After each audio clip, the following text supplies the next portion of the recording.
de la santé.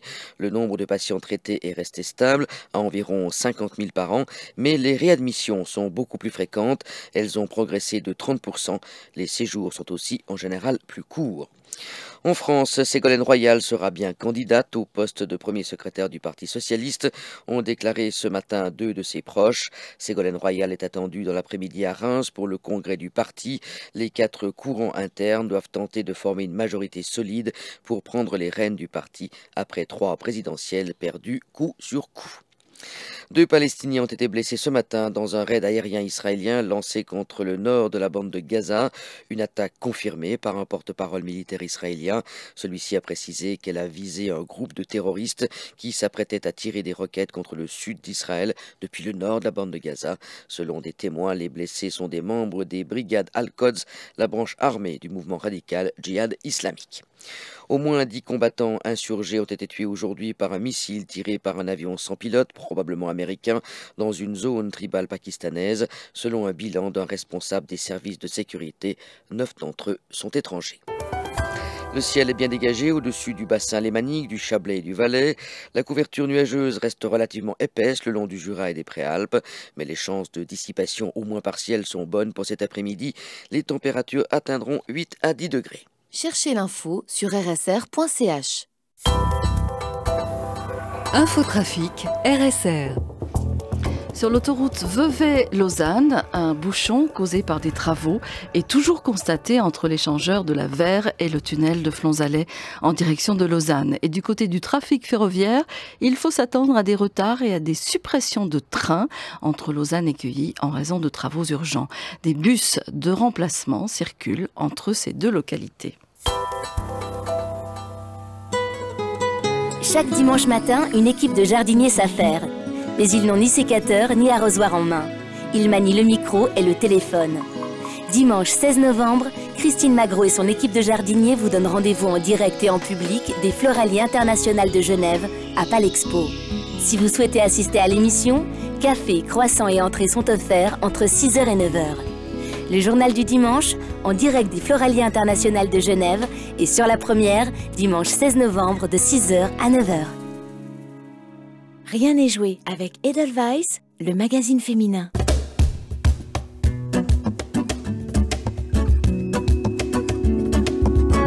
Rien n'est joué.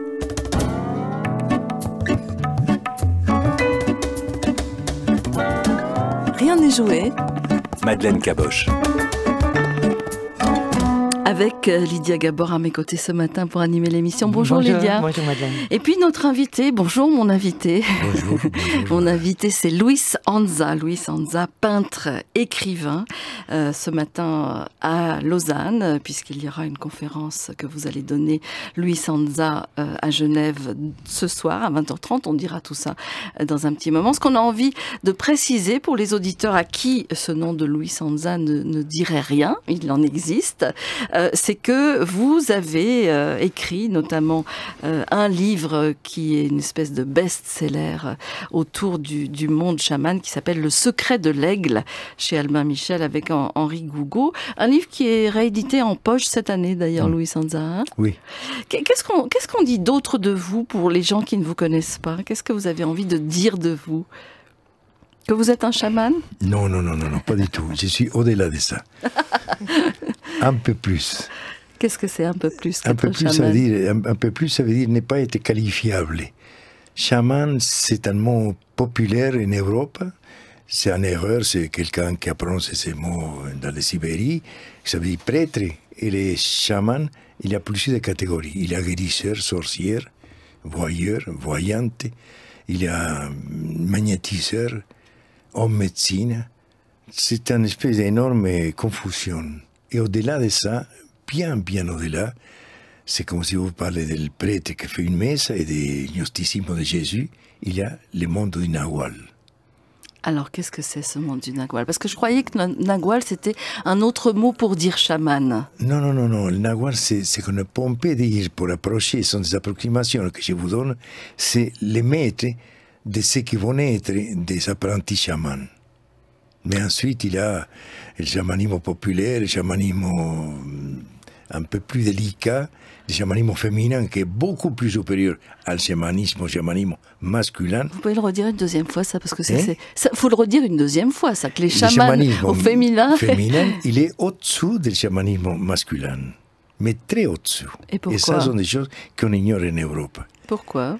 Parce qu'il était l'origine du chamanisme, la femme, pas l'homme.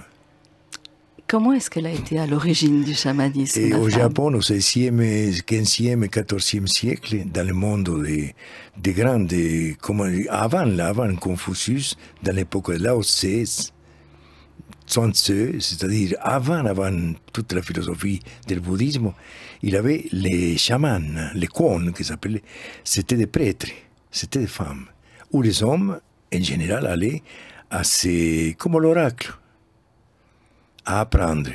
Et entre-temps, à apprendre et à piger aussi. L'homme aime bien ça, apprendre.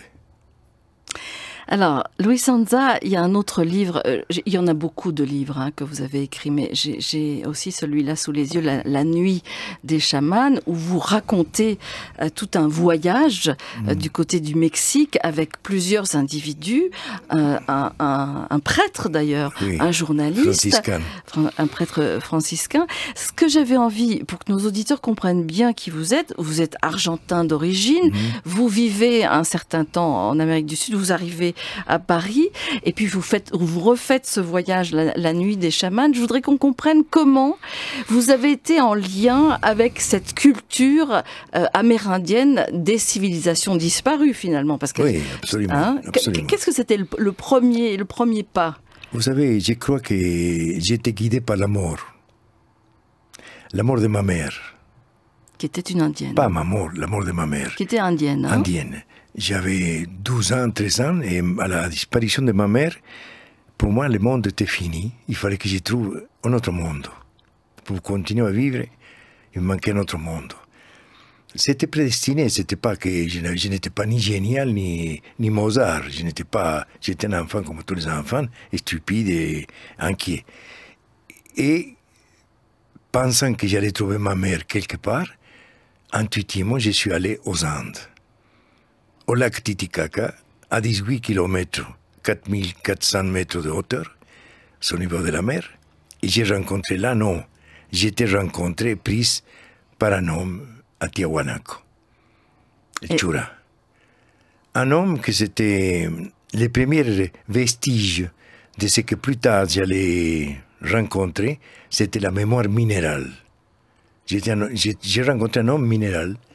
Je ne savais rien, quand je suis allé à Tiahuanaco, j'avais 18 ans, 4 ou 6 années après la mort de ma mère. Et quand je me suis rencontré avec cet homme avait la parole sèche, il avait un silence habité, c'était un homme Pierre. Et il me dit, je vais te faire des cadeaux, je vais t'apprendre à vivre dans les ténèbres.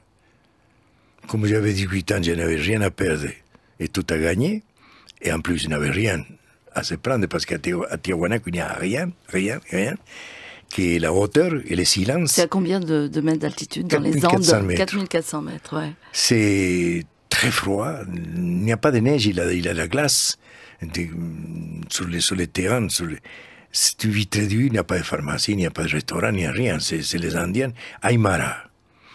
Et alors cet Indien, j'ai dit, je parle espagnol un tout petit peu, qu'est-ce que vous faites? Il me dit, je suis le gardien des ruines. Des ruines précolombiennes. Oui, des ruines de Tiahuanaco, ça date avant Jésus-Christ. Bref. Et quand j'ai vu les ruines, j'ai dit, mais qui va voler les ruines? Ils pèsent 10, 15, 30 tonnes chaque pierre. C'est la porte du soleil, Calasasaya, Pumapunco, le temple de la lune. J'ai dit, mais qu'est-ce que vous gardez? Je garde les esprits. Alors ça commence à m'intéresser. J'ai dit... Vous vous souvenez, Luis Anza, justement, vous disiez, je cherchais à retrouver ma mère qui était morte. Vous vous souviez quel type de questions le jeune homme que vous étiez alors se posait?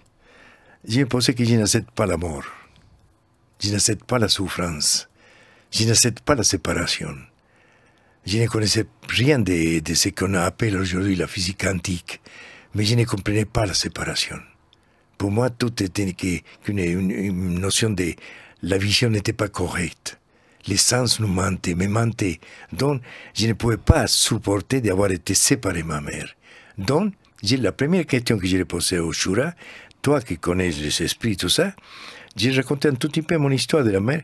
Il m'a dit, bon, d'accord, je vais t'enseigner à la nourrir. À la Nourrir, l'alimenter. Nourrir. J'ai dit, pardon, pourquoi? Parce qu'elle t'a alimenté. Il t'a fait venir au monde. Maintenant, c'est toi à l'alimenter pour qu'il puisse rentrer, elle, dans un autre monde. Vous comprenez, pour moi, un garçon de 18 ans, complètement ignorant de ça, j'ai accepté tout. J'ai dit, OK, qu'est-ce qu'il faut faire? La mémoire. Cultive la mémoire. Laquelle? La mémoire mère. Le tout proche amour.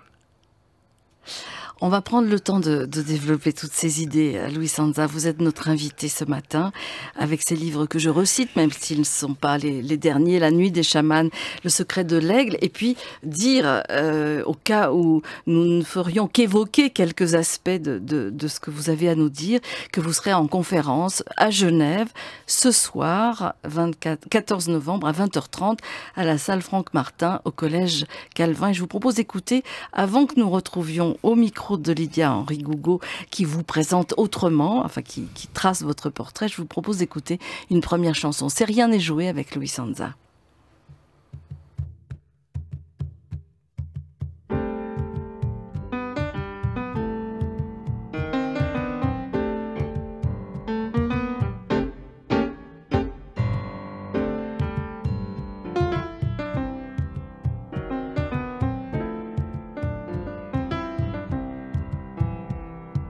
Este aire de milonga, con sabor compadre, ritmo del ayer, tiene una vuelta de tuerca, con un corte fiero y una misma ley. Viene taconeando fuerte, mostrando el candombe que la vio nacer. Viene sin pedir permiso que le abran cancha y ahora vas a ver.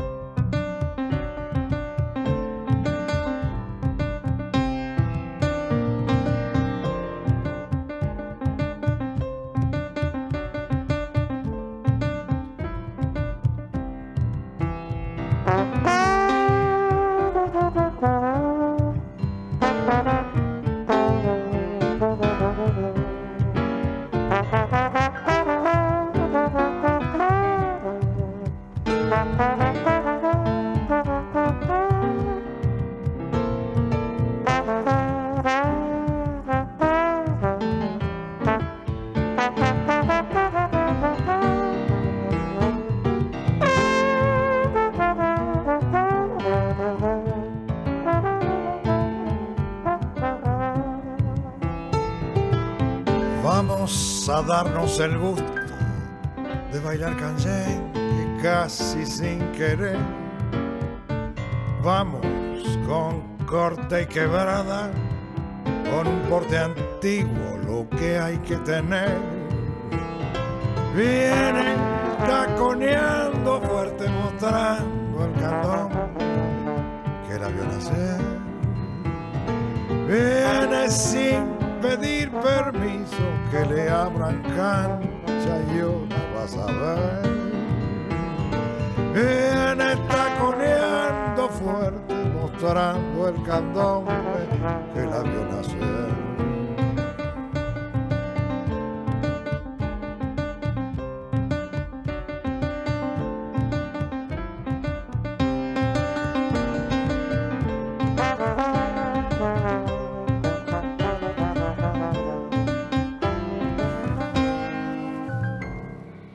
Si je redis à nos auditeurs que vous êtes là, Luis Anza, je ne sais toujours pas comment je vous présente. Si je dis écrivain, peintre, au-dessus des chamans, comment est-ce que je peux encore utiliser un autre terme ou est-ce que je ne cherche plus? Un amoureux. Entre autres de la vie. Un amoureux de la vie. Oui, passionné de la vie. Vous avez rencontré Lydia Henri Gougaud qui est souvent sur votre trajectoire, Louis Sanza. Henri Gougaud qui va parler un peu plus de vous. D'ailleurs, Henri Gougaud qui a signé il y a peut-être 15 ans, un peu plus, les 7 plumes de l'aigle que j'avais découvert à cette époque un peu par hasard. Henri Gougaud qui est conteur, enfin qu'on connaît bien, et qui va nous parler de sa rencontre avec Louis Sanza, qui paraît-il a bouleversé sa vie.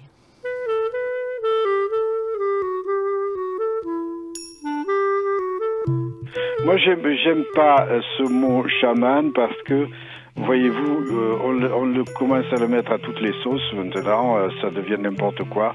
Et je crois que sur la cordillère des Andes, on disait un homme de connaissance, on disait un bénéfacteur, un bienfaiteur.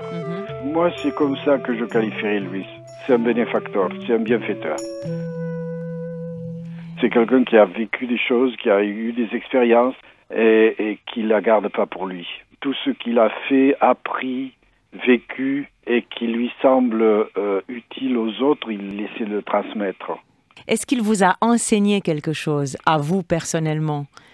Au départ, quand je l'ai un peu mieux connu, je me suis aperçu qu'il savait faire des choses, qu'il avait un regard plus aiguisé que les autres, il avait des choses comme ça. Et je lui ai dit un jour, est-ce que vous pouvez m'apprendre ces techniques-là? Parce qu'il en parlait en termes de technique. Je lui ai demandé 4 ou 5 trucs, mais qui m'ont engagé dans une relation avec lui un peu hors norme, quoi. C'est-à-dire un peu de maître à disciple ou pas du tout? Il m'a appris des choses. En ce sens, oui.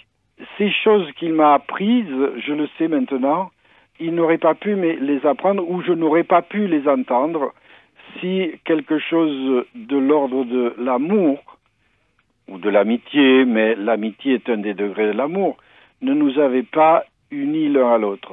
C'est toujours un peu délicat de parler de ces choses-là exactement, parce que pour que quelqu'un puisse apprendre quelque chose de quelqu'un d'autre, il faut qu'il y ait autre chose qu'un échange d'informations. Il faut qu'il y ait une connivence, une complicité, une amitié, plus que l'amitié, un amour. Je crois que si vous demandez à Louis, il vous dira qu'il m'aime.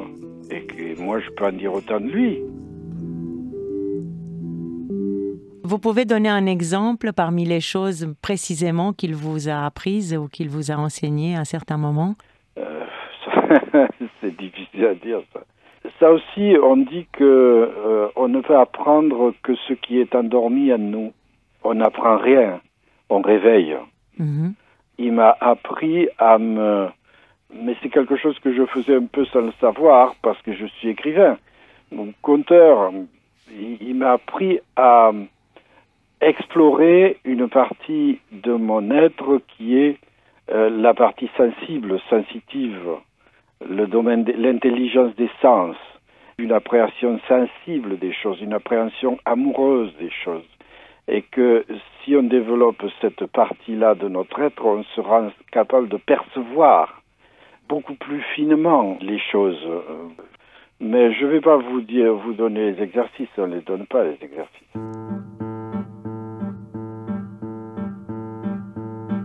L'essentiel de l'apprentissage, il ne peut se faire qu'oralement. Et moi qui suis un homme de l'oralité, c'est quelque chose à quoi je suis très sensible. Il ne peut se faire qu'oralement parce que des choses passent dans l'échange de paroles, dans l'oralité, et vous verrez, Louis est un formidable conteur, qui deviennent lettres mortes quand c'est écrit dans un livre, voyez-vous?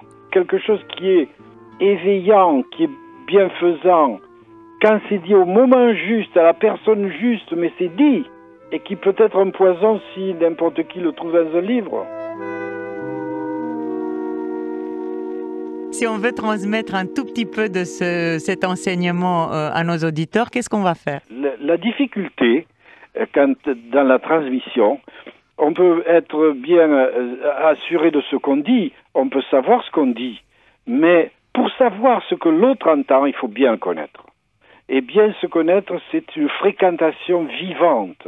Et une fréquentation vivante, c'est pas une fréquentation à travers des livres, c'est une conversation d'individu à individu. Pour conclure cette petite rencontre autour de Louis Sanza, peut-être qu'on peut s'en sortir avec une phrase ou avec un proverbe ou avec un début d'histoire, parce que souvent les contes ou les proverbes ou l'humour laissent justement cet espace d'interprétation et que chacun comprend là où il peut le comprendre. C'est Moulay Nasruddin, vous connaissez Moulay Nasruddin? Oui, c'est dans le fou des histoires belges du Moyen-Orient, vous voyez, en gros. Et donc, Moulay Nasruddin est un soir, comme ça, en rentrant du café, un voisin qui passe par là le trouve accroupi dans le rond de lumière de l'unique réverbère du village, accroupi à chercher quelque chose apparemment. Et le voisin lui dit, qu'est-ce que tu cherches? Et Nasreddin lui dit, je cherche mes clés, j'ai perdu mes clés, je peux pas rentrer chez moi. Et le voisin, bon âme, s'accroupit à côté de lui pour l'aider à chercher ses clés, puis il trouve pas les clés. Alors le voisin dit à Nasreddin, il lui dit, mais franchement, tu es sûr que tu les as perdues là, tes clés? Parce que si tu les avais perdues là, on les trouverait quand même. Et Nasreddin lui dit, non, je les ai pas perdus là, je les ai perdus dans les buissons, là, derrière les maisons. Mais je cherche là, parce que là, il y a de la lumière. Et là, je me suis dit, nom de Dieu, ça fait 20 ans que je cherche là où il y a de la lumière. Il serait grand temps que je me mette à chercher là où j'ai le plus de chance d'avoir vraiment perdu mes clés. Voilà.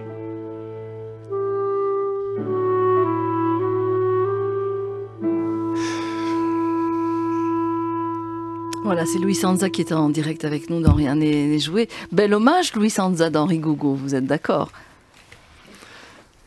C'est un bel hommage. Vous savez, j'ai aimé Henri pour une chose très simple. Je ne suis pas un érudite pour faire des examens de la qualité de la pensée de l'autre. Tout ce que j'ai pour pouvoir m'approcher à quelqu'un, c'est mon flair. S'il a de l'épice, j'y vais. Même s'il ne sait rien. S'il n'y a pas de l'épice, même s'il sait tout, je m'éloigne. C'est du vin. L'épice, c'est l'amour. On essaye de définir un petit peu cette connaissance que vous avez.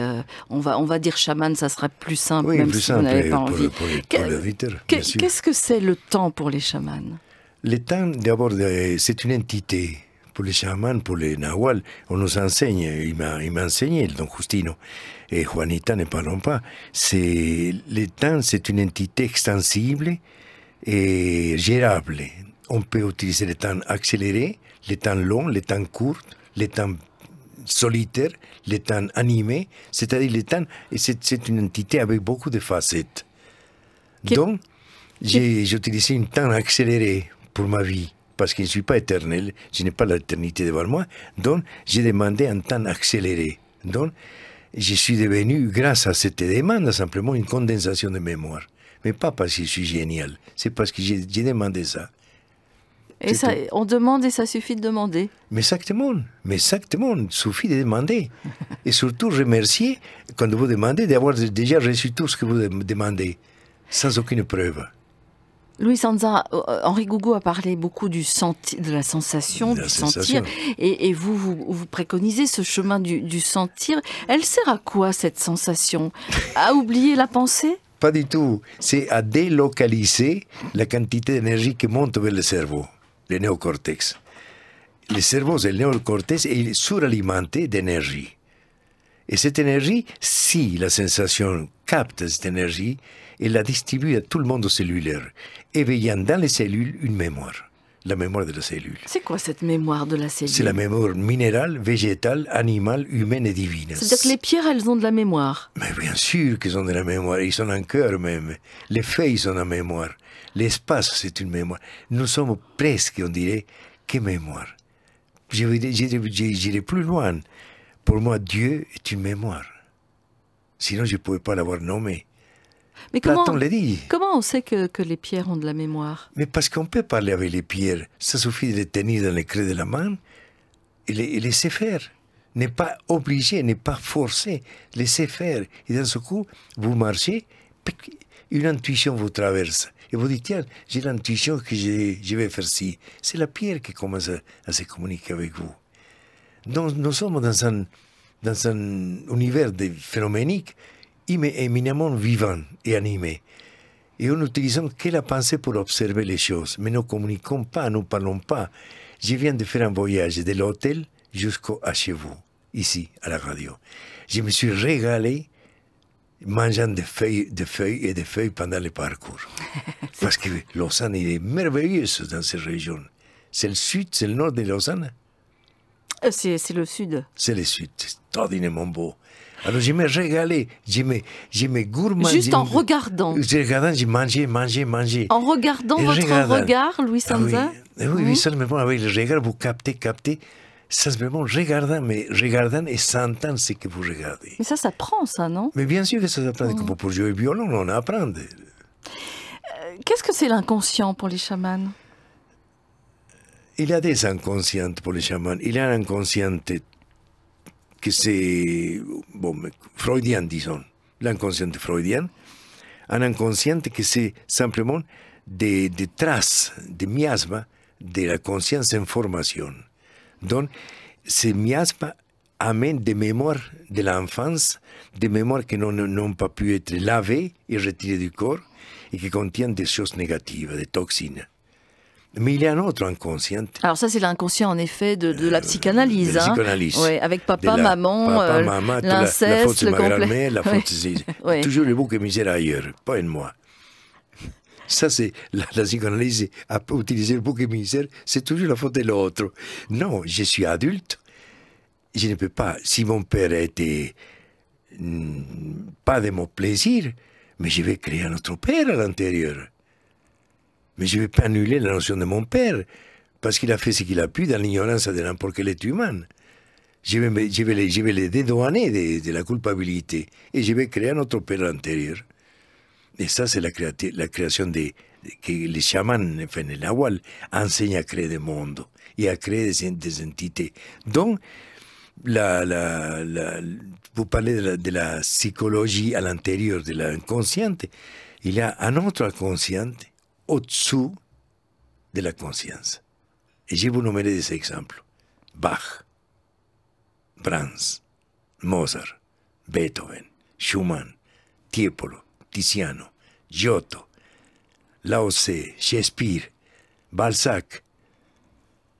Vous voyez, l'inconscient au-dessous de la conscience, l'inconscience créative. Louis Sanza, qu'est-ce que c'est le grand esprit qui est souvent mentionné chez les chamans? Le grand esprit, c'est formidable la question que vous me posez parce que vous touchez la racine des choses. Le grand esprit, c'est l'esprit du corps. Ce n'est pas l'esprit de la psyché, c'est l'esprit du corps. C'est l'esprit qui s'éveille. L'éveil, il sort de les ténèbres à force d'être sollicité par la sensation pour le sentir, pas pour le ressentir, cher aux psychologues. Le sentir, pas le ressentir. Pas le ressentir. Parce que si je ressens, j'ai fait passer la sensation déjà par ma psyché. Donc, je la dégénère. C'est comme si je regarde une femme et je l'interprète. Je ne regarde plus la femme. Si je le ressens tel qu'il est, tel qu'il se présente, sans l'interpréter, ou bien je meurs, ou bien je tombe amoureux. Il y a de deux. Alors, la conférence, ça va s'appeler, justement, vous parliez des femmes, parce qu'il y a des femmes chamanes, ça va s'appeler « La mystérieuse voix du Nagual, éveil de la femme », donc ce soir à 20h30 à la salle Franck Martin. Ce que j'avais envie de comprendre aussi, Louis Sanza, c'est que vous êtes intéressé à beaucoup de cultures. Hein. Vous êtes intéressé à la culture soufie, vous êtes intéressé au bouddhisme, au Veda, vous avez les Védas, donc ces textes indiens. J'ai eu la chance d'avoir des maîtres, des élèves de Ramakrishna, de Vivekananda, si Rajasananda, si Sivarananda, ça a été une ouverture extraordinaire. Et je les ai posé la question, pourquoi dans l'hindouisme et dans les Védas, il n'y avait pas nommé le féminin?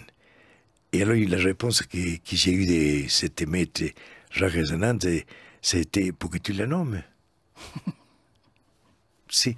Alors, c'est pour ça que pourquoi finalement vous êtes revenu? Donc, on a vu tout à l'heure, à 20 ans, vous allez dans les Andes, vous rencontrez cet homme qui garde un temple, mais au fond, qui est votre premier guide sur la voie du chamanisme. Vous y revenez 20 ans, beaucoup plus tard d'ailleurs. Qu'est-ce qui fait que, au-delà de toutes ces cultures, vous choisissez de revenir à la... Il me manquait des choses. Il me manquait des choses qui pour moi sont fondamentales. La première, les sentir, le corps et la femme, le féminin. Non pas que je cherche la femme, mais la notion du féminin. Mais le corps dans le yoga en Inde, il est très présent. Oui, dans le yoga, vous avez l'Hatha Yoga, mais pas le Raja Yoga. Mais le yoga supérieur de Aurobindo. Il n'y a pas de corps. Sri Aurobindo, qui est un philosophe indien. Philosophe. J'ai connu des maîtres, des grands penseurs élèves de Aurobindo à Paris. Mais j'ai dit, et votre corps? Vous connaissez votre corps? Il disait, oui, je connais mon corps. Et pour vous, c'est quoi votre corps? On va rester dans les textes de la Bible, poussière, tu deviens poussière. J'ai dit non, le corps c'est le temple de la vie. Sans le corps, il n'y a ni pensée ni émotion. Alors j'ai dit là, il y a une faille. 2000 ans d'erreur. Et je n'ai pas peur de le dire. 2000 ans d'une énorme évolution psychologique et spirituelle nécessaire. Oui, mais aujourd'hui, on est au 3e millénaire et on peut y aller plus loin. Vous avez l'impression que les civilisations précolombiennes avaient perçu ce rôle du corps? Les Toltecs, oui. Les Olmecs aussi. Les Mayas, ils sont un tout petit peu. Pas les Aztèques, pas les différentes cultures qui sont à Uchi. Les Chimú, Mochica, Tiahuanaco, oui, peut-être. Mais surtout, les Olmecs et les Toltecs, ils sont enfin, ce que j'ai connu. Les Nahual me disaient certaines choses indispensables. Je peux t'enseigner certaines choses fondamentales. Mais le faire avec ton corps, il n'y a que la femme qui peut te l'enseigner. Alors je m'attendais à voir une sage femme, et je me suis trouvé avec une gamine de 22 ans, et j'avais 42 quand je l'ai trouvée, elle s'appelle Doña Juanita que je l'appelle, une gamine de 22 ans me dit, c'est bien, mais c'est dommage que tu ne sois qu'un homme. C'est pas mal comme accueil, c'est pas mal. Mais pourquoi est-ce que les femmes auraient cette plus grande aptitude à... Pourquoi? Parce qu'elles sont creuses, madame. Parce qu'elles sont creuses. C'est un lieu de résonance, la femme. C'est un lieu d'accueil. L'humanité ne pouvait pas avoir trouvé un meilleur moyen que faire naître la vie chez la femme. C'est merveilleux. La femme est un mystère colossal, mais colossal. Je ne vais pas la résoudre aujourd'hui. Et vous avez l'impression qu'elle est un mystère et qu'elle a, elle, plus accès au mystère que l'homme. Plus d'accès. D'abord pour beaucoup de choses. Elle est plus proche de la souffrance. Pourquoi? Nécessaire. Pourquoi? Parce qu'elle souffre la solitude. Depuis 2000 ans. Et pas l'homme? Nécessaire. La souffrance de la femme et la solitude de la femme, que l'homme ne connaît ni d'Ève ni d'Adam, qui m'a étonné beaucoup dans les psychologues. L'homme ne se pose pas la question de la solitude de la femme. Et toute femme a une solitude profonde. Pourquoi? Parce qu'elle donne la vie. Vous voyez, j'ai envie de pleurer, non pas parce que je suis sentimental, c'est que toute la féminité, tout ce que j'ai reçu de femmes de l'événement, elle donne la vie. Mais personne ne donne la vie à elle. L'homme ne donne pas la vie. Et vous pensez que c'est la raison pour laquelle... Elle est plus générosité. Elle donne la vie. Et pourquoi elle a été et continue d'être si bafouée aux quatre coins du monde, Luis Anza? Parce que l'homme a peur de sa grandeur, c'est tout. C'est pas parce que l'homme ne méprise la femme, mais l'homme a peur de sa grandeur. Parce que l'homme a peur de la grandeur de la femme, que c'est insaisissable. L'homme échappe au temps, non, la femme échappe au temps et à la raison. L'homme veut la raison, veut les structures, la composition des éléments. La femme, elle vit dedans de tout cela. Je ne veux pas dire que la femme est supérieure. La femme est différente. Bon, il y a un écrivain qui a dit la femme vient de Vénus et l'homme de Mars. Bon, formidable, pourquoi pas. Mais j'ai observé la femme, comme il mange, comme il respire, comme il rit, comme il parle, comme il s'habille, la coquetterie de son corps. Elle ne demande pas la permission d'avoir été à maquiller son visage. En Égypte, en Chaldée, en toutes les civilisations. Elle, de son propre essor, sait qu'elle doit décorer son... Elle touche son corps. L'homme se met une petite marcelle, un petit culotte, il s'en va faire des fautines. Louis fait beaucoup l'amour dans la nuit des chamans, hein? Mais quel amour! C'est pas l'amour à la guitare. Il y a plusieurs, encore comme dans les temps, il y a plusieurs niveaux. Souvent, il est avec Inès et apparemment, il se passe des choses torrides dans ce livre. Parce qu'elle m'a sorti beaucoup de l'ignorance aussi, du point de vue de la sexologie, l'approche vis-à-vis de la femme, l'approche sensitive de l'homme. L'homme a imposé à la femme son temps, sa religion, sa sexologie, son mode de faire, sa société. Bon, formidable. Mais aujourd'hui, au 3e millénaire, il faut que la femme s'élève. Non pas pour vaincre l'homme, non pas pour lutter contre l'homme. C'est pour lui donner à l'homme une autre possibilité d'avoir un autre regard sur le monde. Et ça, il faut écouter la femme. Non pas la midinette, je ne parle pas de la femme qui va exciter. Je parle la femme qui contient ça. Mais la midinette, il y a la femme en elle, de toute façon. Oui, il y a la femme, il y a la mère aussi, attention. Ouais. Les deux, ils sont. Mais je ne parle pas que la femme va donner quelque chose d'extraordinaire, mais la femme contient quelque chose de l'amour que seulement elle le sait. C'est Louis Sanza avec nous jusqu'à 11h. Merci d'avoir accepté l'émission. Elle n'est pas finie et je continue à dire que vous serez, au cas où des auditeurs arriveraient à l'écoute maintenant, que vous serez ce soir à 20h30 à la salle Franck Martin au Collège Calvin à Genève.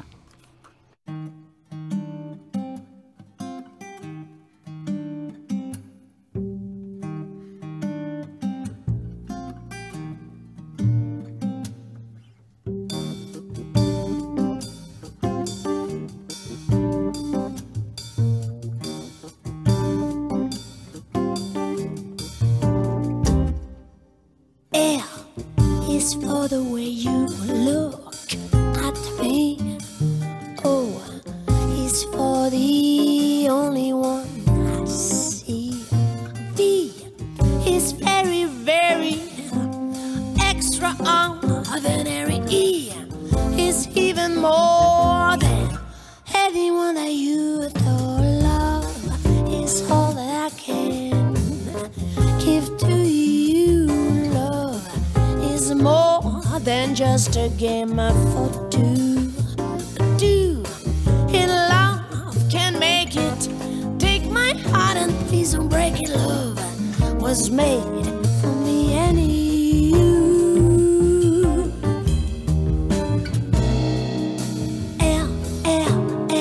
L is for the way you look at me. Oh, it's for the only one I see.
was made for me and you.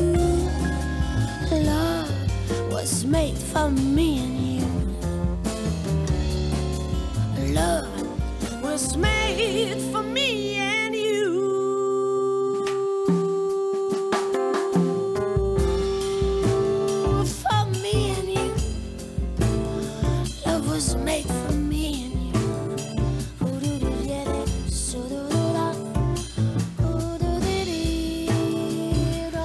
Ça, c'est pour vous, de la part de notre programmateur, Luis Anza. Love, puisque le mot amour est capital dans ce que vous avez à nous transmettre. Inès, qui est dans le livre La nuit des chamans, c'était une femme capitale pour vous. Oui. Elle a été le pont qui m'a permis de rencontrer son père, Don Justino, qui m'a dit, me regardant d'une façon calme, quand je l'ai rencontré, vous allez voir l'importance qu'il donnerait ça dans la conférence, peut-être ce soir, peut-être.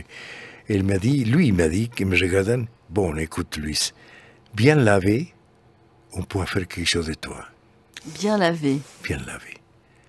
Ça veut dire des quoi, mots qui touchent. J'ai dit, pardon, je me suis baigné avant de venir. Non, il me disait, bien lavé de tout ce qu'on a mis dans ta mémoire. On t'a donné une version de la vie, dans laquelle il y a la logique, il y a le logos, il y a la raison. Ça, c'est une version, mais il y a un autre aspect. Un autre aspect. Je vais te donner l'autre aspect. C'est comme... Oui. Luis Anza, vous avez l'impression qu'on est prêt à ce changement de comportement aujourd'hui? C'est pas qu'on est prêt, on est obligé parce qu'on est dans une phase, la fin d'une ère et le début d'une autre. Poisson est fini, verso commence.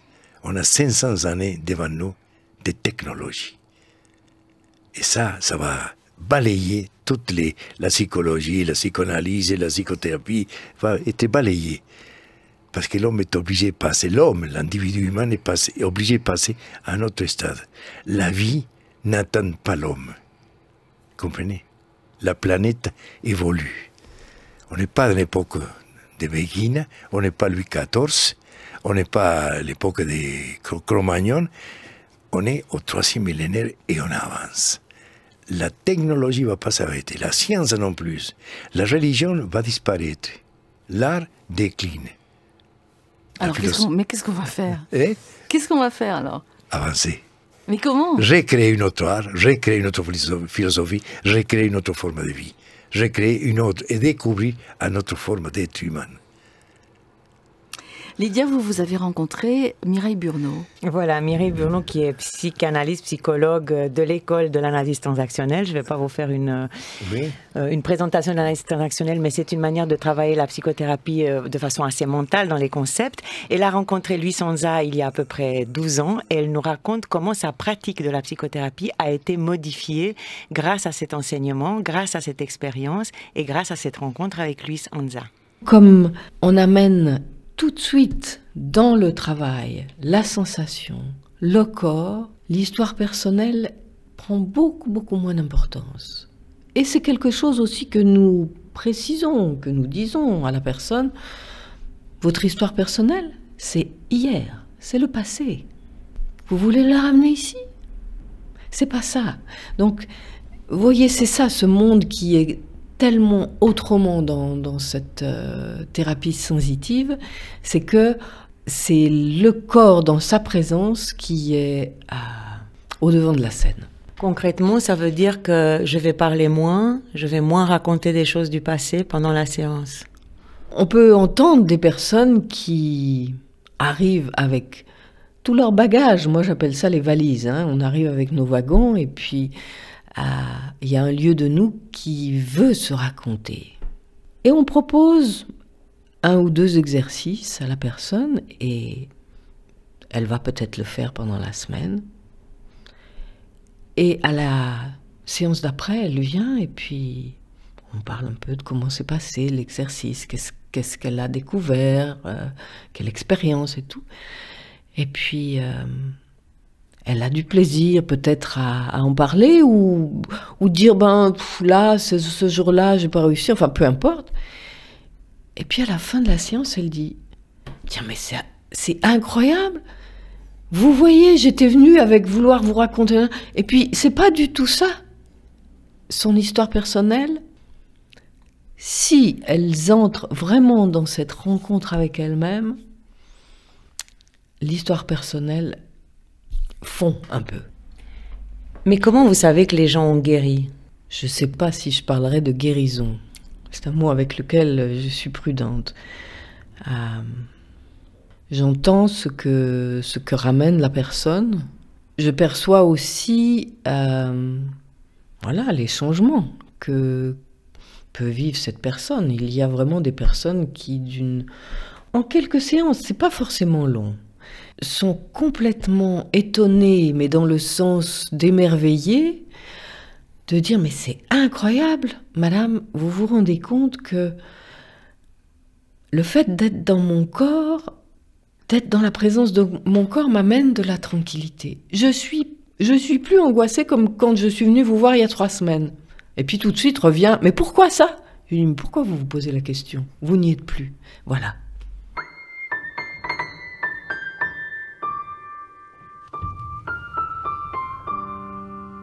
Voilà, c'est grâce à Mireille Burnot d'ailleurs que nous vous rencontrons ce matin. Louis Sanza, quelque chose à rajouter, Lydia? Non, c'est un sentiment, c'est-à-dire que je vous écoute, j'ai l'impression que je comprends, enfin je reçois, je perçois, et ailleurs j'ai l'impression que je comprends rien.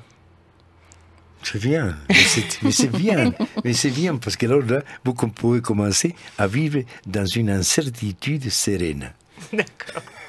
Mais c'est ce que vous dites souvent, faut pas chercher à comprendre. Mais nous, ici, en Europe, on ne fait que ça, chercher à comprendre. Je sais, mais quand vous avez compris tout, mais alors qu'est-ce que vous allez faire après? C'est horrible. C'est comme si quelqu'un me dit, voilà, j'ai atteint l'horizon. Une fois qu'il atteint l'horizon, qu'est-ce qu'il fait? Il meurt. C'est parce qu'on ne l'atteint pas l'horizon qu'on continue à marcher. En même temps, je me dis qu'il y a des auditeurs à l'écoute qui doivent être un petit peu déboussolés. C'est bien qu'ils viennent me voir. La population qui cherche, qui essaye. On sait qu'il y a toutes sortes de pratiques maintenant sur le marché des thérapies, aussi bien la psychogénéalogie, beaucoup de sectes. La kiné, je ne sais pas quoi. Enfin, ça se multiplie abondamment. On se penche aussi beaucoup sur la méditation, par exemple, et on sait que Mathieu Ricard, qui était notre invité la semaine dernière, a fait paraître ce livre, L'art de méditer, parce qu'on cherche aussi de ce côté-là, et que le livre est en réimpression, que ce soit en France et en Suisse, donc ça marche. Qu'est-ce que c'est que ce désarroi qui cherche dans tous les sens? Parce que on cherche, pourquoi? Parce qu'ils n'ont pas de corps. Les gens qui ont trouvé la sensation de son corps, ils ont un tel boulot qu'ils ne cherchent plus rien. Quand on commence à sentir la sensation de son corps, et que de peu à peu, par un exercice, 2, 3 exercices, au bout d'une semaine, pas plus de 3 mois. Mais ça paraît tout simple ce que vous nous dites. C'est très simple. C'est facile de les jours que la sensation vient à vous, vous dites, mais bon sang de Dieu, qu'est-ce que c'est ça? Et elle vient à vous 1 fois, 2 fois, 3 fois. Mais par exemple. Par exemple, la sensation de votre corps. Mais de quelle partie de mon corps? C'est trop le corps, le corps. Des bras, vos seins, vos bassins, vos fesses, vos jambes. Je m'assieds puis je sens mes mains. C'est une chaleur, une élévation de voltage, de présence sensitive. Vous dites, bon, d'accord. Et d'un seul coup, vous, peu à peu, non pas d'un seul coup, pas en un jour, mais en 3 jours, 4 jours, de simplement sentir la sensation de votre corps, d'un seul coup, vous sentez que votre stress diminue. Votre angoisse diminue, vos préoccupations diminuent. Vous dormez mieux, vous vivez mieux, quand même, il y a quelque chose qui va remplacer des anxiolytiques, déjà, sans aucune médicamentation. Mais si c'était si simple. Mais c'est simple, c'est pour ça que c'est formidable. La carotte râpée qu'on mange à midi, c'est très simple. Comment s'appelle ce chose qu'on fait en Suisse de la patate? Le rösti. Oui, le rösti, c'est formidable, j'ai mangé hier. C'est simple, mais c'est bon. Vous ne pensez pas aussi, Louis Sanza, qu'il y a dans nos recherches, parce qu'on a eu en effet des mystiques chrétiens qui auraient pu nous donner des indications. Oui, hélas. Pourquoi hélas? Parce qu'ils n'ont pas donné. Vous avez dit qu'on aurait pu me donner. Ils n'ont pas donné. Ils ont donné ou on ne les a pas entendus? Non, vous savez, les béguines, ils ont existé. Mais les béguines, hein? Ils ont été massacrés. Les grands mystiques, ils ont donné Maître Eckhart. Maître Eckhart. Mais c'est trop spirituel, trop plein et d'éthique. C'est trop fort pour son époque, et même pour aujourd'hui. Par contre, la voix du corps, a sa propre mystique. C'est l'état de tranquillité totale et un état de relation avec tout.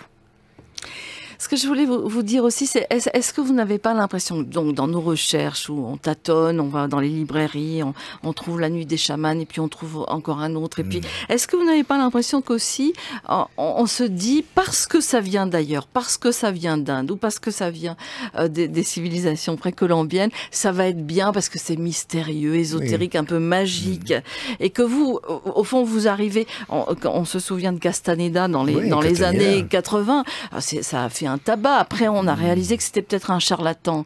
Mais en tout cas, il y a cette envie de chercher de l'exotisme aussi, mais exactement. Il faut retourner au corps. Le corps n'a pas d'exotisme. Vous voyez pourquoi je vous dis, c'est vous touchez le point central. Ou bien, on fait l'apologie de l'âme, l'apologie de l'esprit, l'apologie des dieux, l'apologie de ci, de ça. Bon, des ismes, il y a partout. Des sectes, des formes, des livres. Et bon, la méditation transcendantale, ne parlons pas. Bon, tout ça. Mais la vie avec son corps, il n'y a pas de maître. Il n'y a pas de gourou. Il n'y a pas aucun gourou. Vous n'êtes pas un gourou, vous, Louis Sanza. Il n'y a pas de gourou dans la voie du corps. C'est vous, votre propre maître. C'est vous, votre propre élève. Mais on n'y arrive pas tout seul. Mais si. Voyez comment on est enraciné encore pour vous, dévalider ça. Vous arriverez tout seul avec vous, donc jamais seul. Qu'est-ce qui font de la souffrance, les chamans? La nulle complément, l'ignore complément. Mais complément, la souffrance est une stupidité totale. Mais elle est là. Mais il y a souffrance et souffrance. Mettons la souffrance de l'amour quand vous êtes loin de l'être aimé. C'est une souffrance agréable. Mais je ne parle pas de cette souffrance, je parle de la morbidité. Il y a un livre que je suis en train de lire, je l'ai fermé parce qu'il faut souffrir pour aimer. Il faut souffrir pour si. Non, la souffrance, c'est malheureusement, c'est l'Église qui l'introduit. Vous avez parlé de votre mère qui, au fond, indirectement, la mort de votre mère quand vous avez 12 ans, Louis Sanza, vous a guidé de manière un peu incroyable vers ce savoir. Aujourd'hui, elle est quoi, cette maman, dans votre tête? Elle est passée à notre plan. Et à un moment donné, il m'a dit, stop, j'ai plus besoin que tu me nourrisses. Il est passé dans un autre plan, dans une autre réalité. Elle m'a mis au monde, et moi je l'ai aidé à rentrer dans un autre monde. Parce que la mort n'existe pas en tant que disparition. On n'est qu'un changement de conscience. Un autre regard, un autre sentir. Tout ce qu'on sait du point de vue théorique, que ce soit jungien, freudien, chamanisme, tout ça, disparaît. Il reste que votre conscience et votre éveil. Votre éveil vis-à-vis de la nature qu'on appelle l'amour. Bon, changez le nom, dites éveil simplement. Éveil vis-à-vis de vous. Je peux vous aimer, mais je peux être éveillé vis-à-vis de vous. Comment je peux? Si je vous aime, c'est une charge. Mais si j'ai un regard vis-à-vis de vous, je ne peux faire autre chose que vous décider le plus grand bien pour vous, pas pour moi. Louis Sanza, on va se quitter comme ça. On peut prolonger, je le disais, cette rencontre que nous avons à ce micro ce soir à Genève. On peut continuer à vous lire, à vous relire. Et en tout cas, merci d'avoir passé ce moment avec nous. Je vous envoyerai le prochain livre qui va sortir bientôt. J'y compte bien.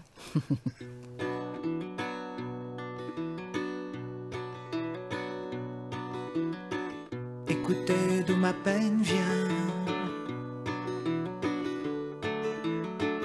Écoutez d'où ma peine vient. Écoutez d'où ma peine vient. Elles disent toutes que j'ai l'air fin, que j'ai le museau malin. Mais de la vie je ne sais rien. Est-ce que c'est le TGV si vite arrivé, ou la paresse de l'express du temps passé? Est-ce que c'est 87, les chaussons dans la cuisine, ou le pauvre petit 27 de Janis Joplin? Est-ce que c'est long ou court la vie? Est-ce que c'est con ou lourd écouter d'où ma peine vient. Elles disent toutes que j'ai l'air fin, que j'ai le museau fin au malin. Mais de l'amour je ne sais rien. Est-ce que c'est la longue distance et les caresses au long cours?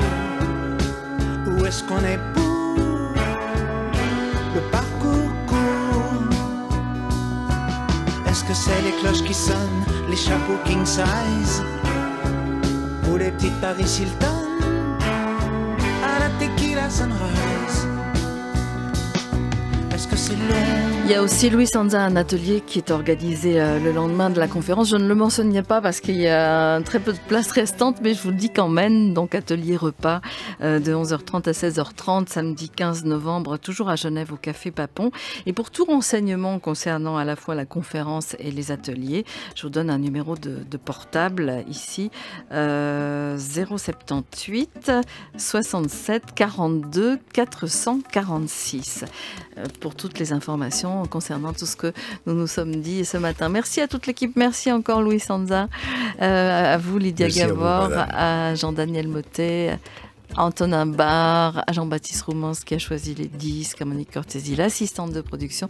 C'est une équipe qui chaque jour essaie de vous offrir une émission. La suite, bien sûr les décodeurs tout à l'heure, mais lundi, nous vous retrouverons après un bon week-end. Rien n'est joué avec Edelweiss, le magazine féminin. Voilà, c'est tout pour aujourd'hui. Il est 11h sur la première. RSR, Chantal Nicolet. Après l'Irlande et l'Allemagne, l'Italie est le troisième pays de la zone euro à entrer officiellement en récession. Rome annonce ce matin une baisse de 0,5% de son produit intérieur brut au troisième trimestre. C'est le recul trimestriel le plus marqué depuis le quatrième trimestre de 1998.